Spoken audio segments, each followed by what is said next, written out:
In this new segment of Advisor Revelations, the DPL team will discuss how to evaluate new solutions and address current challenges and the strategies that can help you grow your firm and AUM. Welcome to the Advisor Revelations podcast. This is Tim Rembowski, the VP of Member Success here at DPL, and joining with me today is Jonathan Barth. Hey, Jonathan, great to have you on today. Yeah, thanks for bringing me in today, Tim. Excited to talk about what we've seen this year and what we expect in 2023 with our member firms. Yeah, so just some context for everyone. Today on our podcast, what we want to do is talk a little bit about what we saw in 2022, which was a wild year from the start to low rates, higher rates, all over the place, the market volatility.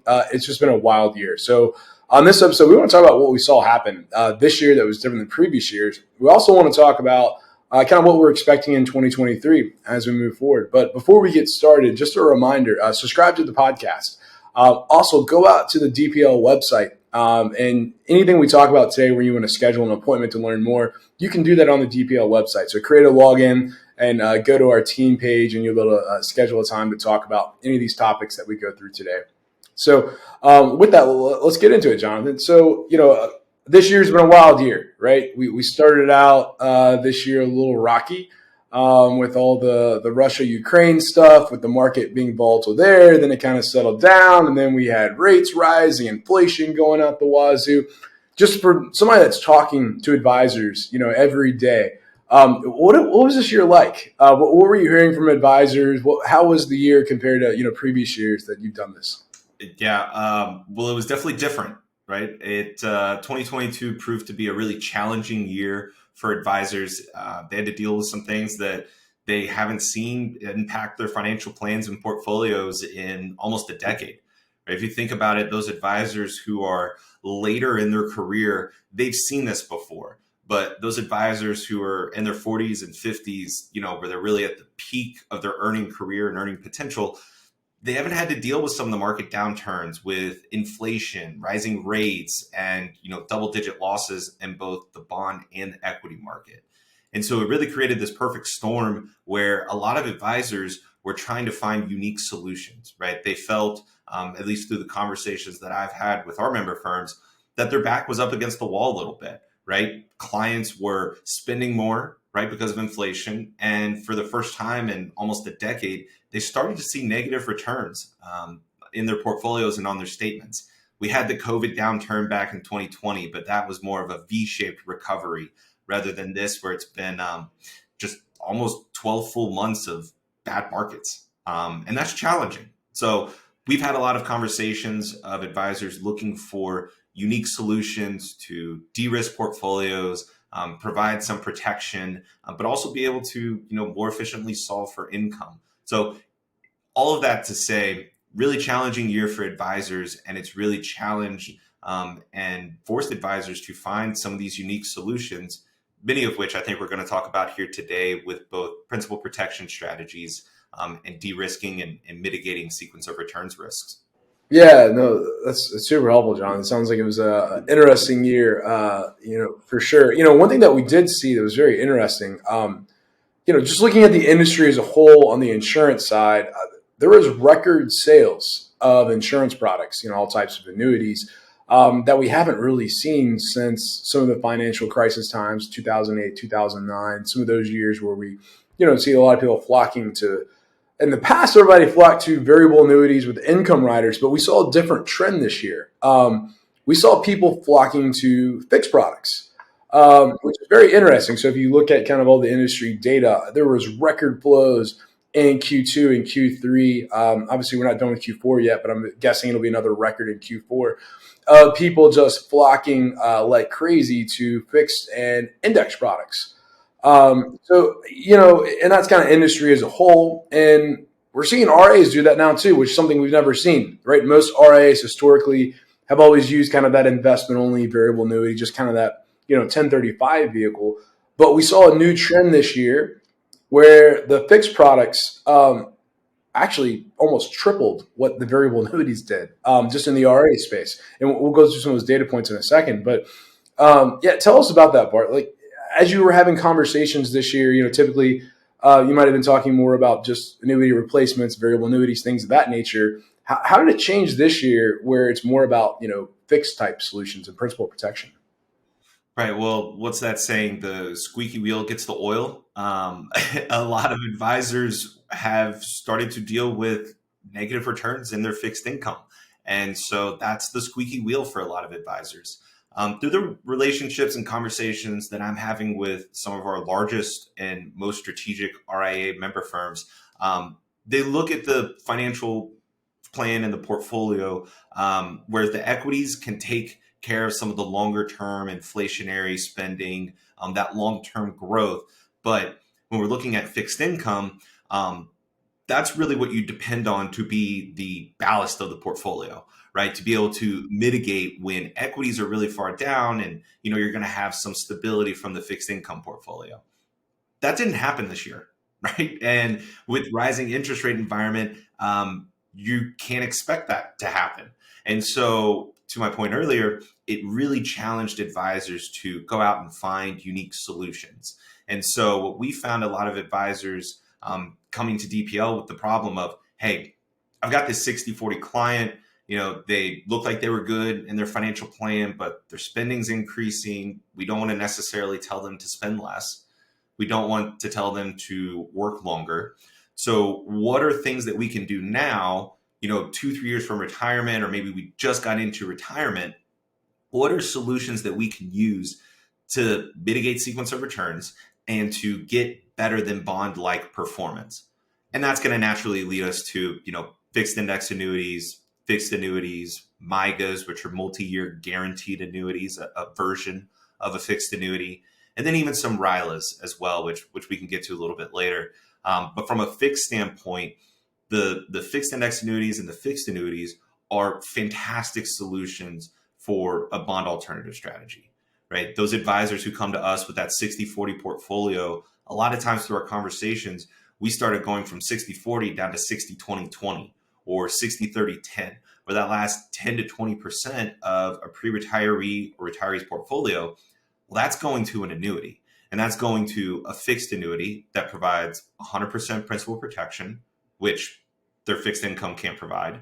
And it's going to provide bond-like returns. And so for a lot of advisors, they were able to very clearly look at, hey, Mr. and Mrs. Client, we own this current bond mutual fund. We own this current, bond ETF. It's not performing, and we don't anticipate it to perform or to do its necessary function within the portfolio. This annuity can replace it, right? And it can provide similar type performance. It's going to have a better risk profile because we're eliminating all of the losses. And that's really become a fantastic solution for some of our largest firms. So when you share that, the fixed products have done triple what the variable contracts have done, that's not surprising to me at all, right? That's exactly what I would expect from the front lines, and having these day in and day out conversations with advisors. I would expect, the fixed annuities and the fixed index annuities significantly more attractive to advisors, from both an accumulation standpoint and then income as well, because you can add lifetime income on that and keep those equities invested for a longer period of time. It really just alleviates a lot of the stress of the portfolio. So, yeah, John, everything you just said, let's put some data behind that for a second, right? So here's what we saw at DPL this year that was very interesting. So of all the cases that we worked on at DPL this year, only 29% was variable annuities, which is completely almost opposite of what we've seen historically, right? Put some other data behind that, right? When we talk about some of the solutions, you're saying advisors were looking for new solutions. What are some new things? One is the RILA, the buffer annuity, the registered index linked annuity. If anyone's familiar with that, it's almost like a structured note type solution, which we've seen a lot of awareness of that growing, even with like the ETFs that are available, some of the defined outcome options. The variable annuity space as well. We saw 21% of everything we worked on this year was in that RILA. It's almost as big as the variable annuity now, which backs up exactly what you're saying, Jonathan, where people are looking to basically find some protection on their equities. And they're doing that through some of these types of solutions. The other part of this too, is if we just look at, pure principal protection, no downside, so complete, protection all the way on, 50% of everything we worked on this year was in that category. Then that split up, about 35% in those index annuities, which has that upside you talked about, and 15% kind of just in that plain vanilla, multi-year guaranteed annuity. But what we're seeing is advisors, who have always just believed in, hey, let's just do the standard 60-40. We'll do the variable annuity for the tax deferral, and we'll kind of let everything ride. What we're noticing is people that have historically done that are now saying, hey, maybe we need to add some protection when we think about insurance, which is, you think about insurance, that's what insurance is for, right? It's for protection, right? It's for to guarantee some sort of protection. So it's very interesting. We're seeing RIAs now not just use annuities as a 1035 vehicle. We're actually seeing them used for the actual insurance guarantees this year on some of these things, which is super interesting. Back to exactly what you're talking about. Yeah, it's exactly what the conversations we're having right now. It's unique, and there's been some good academic articles and some pieces that have come out from one of DPL's favorites, David Blanchett, that talks about, I think it looks at, the year of 2022, and it shows the performance of equities. Well, equities are down. It shows fixed income. Well, fixed income's down. It shows crypto's down.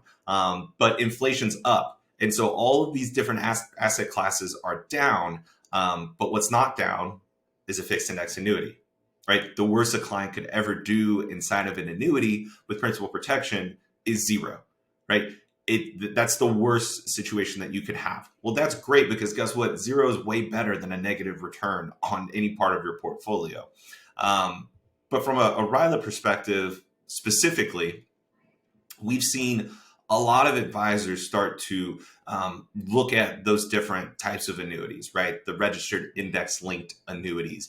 Part of that, I believe, is because when markets are down and there's volatility, advisors go and they look for alternative strategies, right? And where do you go to look for alternatives? You go to structured notes, you go to ETF solutions that provide buffers and caps and help to mitigate the sequence of returns risk from the portfolio.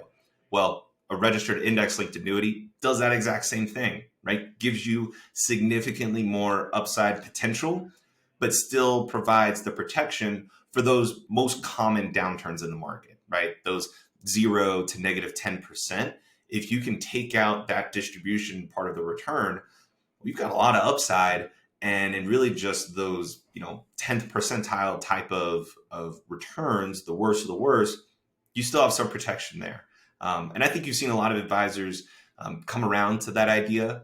The RILAs in particular, at least earlier this year, had 36 straight quarter-over-quarter growth in sales numbers. That's only continued, and that's probably going to continue going into next year as well. Yeah, John, exactly. And 2022 has actually was a great year for the insurance carriers, how they could build these products, right? Because some of these actually thrive on volatility. Like, for example, a buffer annuity or RILA, it actually is better for the consumer the more the volatility is, because they actually price it so much better to the consumer. We talk about these fixed annuities, these MYGAs that represented half the cases. Those actually thrive when rates are higher. And the great news is you can lock in those rates for the long term, right? So 2022 is actually a fantastic year, for purchasing these contracts, because they all got so much more rich because of all this. The other thing I want to talk about, Jonathan, when we look at the cases that we worked on in 2022, for one of the first times, majority of the cases were actually new assets flowing into insurance products, not just recycling of an old one. If we think about, how RAs have always worked with annuity products, it's typically been just an exchange of an old product. And that's kind of how this has always worked out. But now what we're actually noticing is more money is flowing into these products from cash, from a brokerage account. It's not just recycling old annuities. It is completely new dollars coming in, which, when we think about the RIA industry, they haven't had access to these products until the last couple of years. So what we're actually seeing is, it was an access problem. It wasn't a problem with annuities, right? We're actually seeing that if RIAs have access to a product, they actually use it. It's not just about, any type of preconceived notions. These products are quality products, it seems like access has always been the issue. Yeah, and it's been a really great environment for advisors to take advantage of these annuities now. One is having access to the annuities. You have different ways to be able to see and kind of do your diligence on the annuities, particularly through the tools and calculators that are on the DPL website, which is another reason to go out and register for it. You can do full product diligence. You can go in and see the nuts and bolts and how the sausage is made, and then also see what impact that provides to the client and then to your firm. So that's been, access has been a huge part of it. But then also, a rising interest rate environment makes the products richer, right? As you pointed out. And I think we've seen a lot of advisors who are listening to their clients. Clients don't like to lose money. Clients don't like to be out of bounds with their allocation, right? I mean, clients want these annuities. It's something that they desire to have within their financial plan and within their portfolio. Now it just makes sense to get the best type of return and the best type of annuity that you can get. You do that in the commission-free space, right? Because those products are better for the client compared to their commission counterparts. So the rising interest rate environment makes the annuities better, right? Richer in benefit. Clients are now, speaking louder. They're hearing, they're making sure their voices are heard. They're sharing their opinion that they want these types of solutions. And then for RIAs, it's never been easier to access annuities, and it's never been easier to put an annuity in place in 2022. And in 2023, that's only going to get easier, right? Those barriers of doing business, the ease of doing business, being able to scale and automate what we always say are the three phases of the annuity, the decisioning, the purchasing, and the managing has never been easier for advisors. And that's only going to get better in the future. And we're seeing exactly that happen. If we look at 2022, the DPL member base basically doubled in 2022. I mean, we had record numbers of advisors coming to our platform and wanting to have access to these solutions. We've been out in the market here for 5 years now, and literally, we doubled what we did in the first 4 years this year. So we just saw a huge adoption from advisors in 2022. Obviously 2022 record year in all categories. What about 2023? What are you seeing in 2023, Jonathan, as you're talking to advisors wrapping up the year? What are some trends you think that we're going to see next year? I mean, obviously, I think, people are still going to be worried about protection. That's not going to change anytime soon. But, what are you hearing from advisors? What are kind of your predicted outcomes for 2023? Yeah, well, I heard an economist one time at a conference, and he always joked about how he loves being an economist because he's never right until the end of the year when he makes the end of year forecast. So whatever I say now, I want to be able to hedge my bet and say, come back at the end of 2023, and then I'll tell you what my prediction was for 2023. That way I'm always right. But it's probably going to be more of the same, right? It's probably going to be more of principal protection strategies. Most of the advisors that I've talked to either believe we're going into a full recession sometime in the future, or if we're going to have positive returns, they're probably going to be pretty muted, which is going to once again provide some stress to the portfolio, right? We haven't seen these kind of muted market returns or even negative market returns for about a decade. And so now we've got to find alternative solutions. So from an annuity standpoint, the conversations we're having with advisors are, hey, as clients are coming in for annual reviews, let's get some of the cash they've been sitting on back into the market through an annuity that has principal protection. Let's go ahead and redeploy those assets from underperforming fixed income into annuities that have principal protection. That's definitely from the annuity side. Now, obviously, we're talking to a lot of RIAs who are not a part of the DPL membership as well. And I expect January and February to be extremely busy months for us, to be able to get some of these really large strategic RIA firms that are doing their annual kickoffs. Having DPL be a part of that, these large roll-up firms. I'm going down to Texas in February to do a presentation to over 200 RIA firms that all roll up to one larger firm. that's a big deal, right? I mean, that is going to be significant growth to our membership base. And I would expect that only to continue. We're hearing from so many firms that are looking to, break away, find new solutions, and even in the RIA space, just find alternative strategies to continue to find organic growth within their business. That's going to continue to happen. So for listening to this podcast, if any of this sounds interesting to you, if you're looking for organic growth, or you just even want to hear, what 1,600 other RIAs are doing, which is a lot of RIA firms, right? And you think about the number of advisors that represents, go to dplfp.com, check out the tools and calculators, and set up a time to talk with a consultant, because what we're doing is extremely impactful and it's only going to continue to grow within the industry. Yeah, well said, Jonathan. Yeah, and thanks everyone for joining us today. Like we mentioned, we're super excited. 2022 was a successful year all around, and we were super excited how we were able to serve our RIAs and help them achieve some really good outcomes. Even though it was a rough year with the market, there are so many success stories where the RIAs were able to use some of the DPL solutions and tools to save a client, to keep a client with them, or to help them gather some assets back with the market being down. So there's countless success stories for 2022. And John, it sounds like you're saying, hey, 2023 might be even better. So we're really excited moving here into 2023, just with how the tailwinds, with how advisors now are really very receptive to these solutions. And like we said, we're seeing new money flow here. So we're providing the access, providing the solutions, and we're really excited to see how 2023 is going to turn out. Probably another record year as well. So thanks for joining me, Jonathan. Thanks everyone for listening today. As Jonathan mentioned, definitely go out to the website after this. Check out dplfp.com. Schedule a conversation with one of our consultants so that you can learn how all these other advisors are retaining clients and having so much success even during such a difficult time in the market. So thanks everyone for joining. Thanks for watching.